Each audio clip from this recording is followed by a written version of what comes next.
Welcome to week 2. I am really glad that I met most of you on Tuesday. Those of you whom I have not met, I look forward to meeting in person the next time this class meets. We're going to discuss the intro material. As I mentioned on Tuesday, this is not necessarily the most fascinating stuff, unless you're a nerd like me and you think it's great. But we will get through it. I'm going to chunk these videos up into smaller pieces so that you don't have to sit for too long on any of them.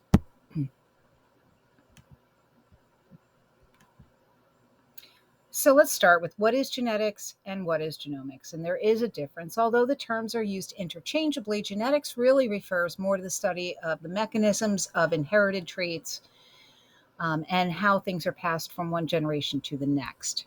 So Mendelian genetics is one branch, and that's kind of what we talk about a lot when we do our Punnett square exercises. But genomics is the study of the entirety of the function of a genetic sequence, including interactions between different genes, interactions between genes and environmental factors. It goes into things like therapeutics.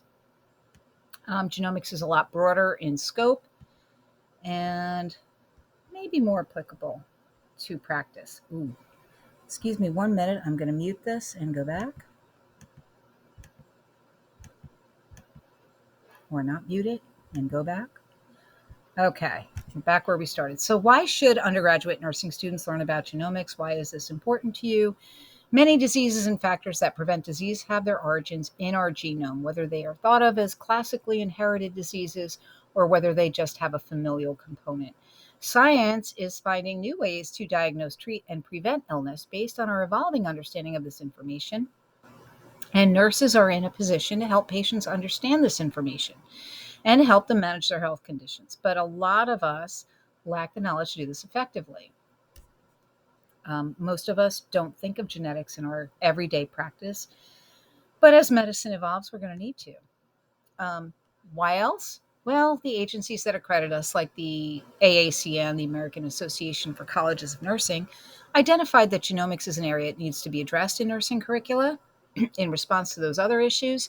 And for you personally, it is a requirement for graduation. You must pass this course, and you will. I'll give you a brief history of genetics. It's a really new science, started in the mid to late 19th century. We all know Darwin, evolution of a species. Inherited traits change in response to the environment. As the environment changes, those who are better suited to the environment survive, mate, pass on their genes, hence survival of the fittest. Became sort of a social theory too, and we're going to get to that. Mendel was a monk who worked in his garden with some peas, and he showed how intentionally blending certain certain variations of that pea varieties of peas, blended the material and showed patterns of inheritance. Miescher was a scientist who discovered that the material inside the nucleus of a cell is composed of nucleic acids, and that paved the way for people to study DNA. Then scientists were able to see chromosomes by staining under a standard microscope.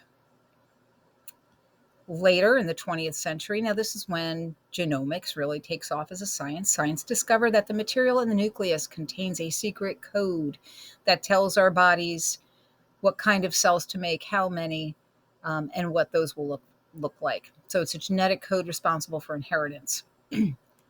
Little while later, in the 50s, Watson and Crick proposed the double helix structure of DNA. Looks like a ladder that's been sort of twisted. You can kind of look at the background of the slide. After that, biologists start inducing mutations in genes, proving that the environment can have an effect, that genes do sometimes change and transmit different material. And then we had the movement known as eugenics. And this was really thinly described racism and ableism that basically proposed that if you selectively breed human beings, you could encourage the evolution of traits such as intelligence and character. And you mostly do that by preventing the people you don't want to breed from ever having children. And so in the early 1900s, and really up until fairly recently in our history, women in psychiatric facilities were sterilized. The Nazis really took off with it in World War II, trying to create a superior race. We also had it up until very recently on Indian reservations. The Indian Health Service would involuntarily sterilize women against their will. It was really the definition of genocide. So, eugenics is a really dark shadow, and it's cast itself over public perception so that when you hear about projects like CRISPR, which involves gene editing, people get really nervous and upset and they ponder the ethics of manipulating genetic code to cure disease. In 1990, we had the beginning of the Human Genome Project, and I'm sorry that this video cuts off the last slide because in 2004, the most exciting thing ever happened. The entire genome sequence had been decoded and they published their work. Now, we still have a lot of research to do to understand what the material on that genome, how it all functions. But here are some issues in contemporary genomics. And these are just a few.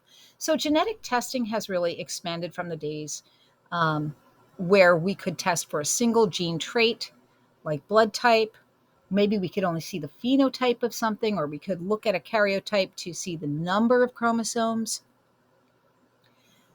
into tests for very specific genes, risk alleles, things like that. Talk about them later. With the increase in genetic testing, we have things like accessibility and affordability issues. For example, there is a test for the BRCA gene, which does indicate increased risk for breast cancer. And it allows women to understand their genetic potential for developing breast and ovarian cancers and make decisions based on that information. It is not always covered by insurance. The same thing happens with non invasive prenatal screening. It could be universally offered to folks, but it is not. Insurance companies do not universally cover non invasive prenatal screening for people at low risk for genetic disorders. So we have accessibility and affordability issues, and that does raise an ethical concern. If genetic testing or genomic testing is something that needs to become a standard of care in order to advance medicine, why aren't we offering it to everyone and covering it equally um, with third party payers? There's also the issue of direct marketing of these tests to consumers, 23andMe, Ancestry.com. And, it's kind of fun if it's used as entertainment to find out who your fifth cousin in the United Kingdom is.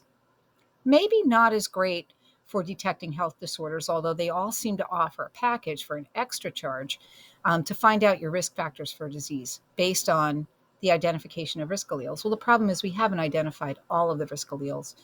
The human genome is super complex. And some of these companies are marketing a test that might not be that sensitive or reliable. And they're not controlling things like specimen collection. And they're not offering counseling to people from qualified medical professionals. So there are some ethical issues with that. Genetic testing and genomic testing can now detect many inherited disorders and predict risk, which is a little bit trickier, but very, very important for people. In terms of therapeutics, we have things like gene editing, and I will reference the CRISPR project throughout this course. It is a very exciting thing to be able to directly go in and edit genes so that we can cure disease. Therapeutic cloning is another area of research.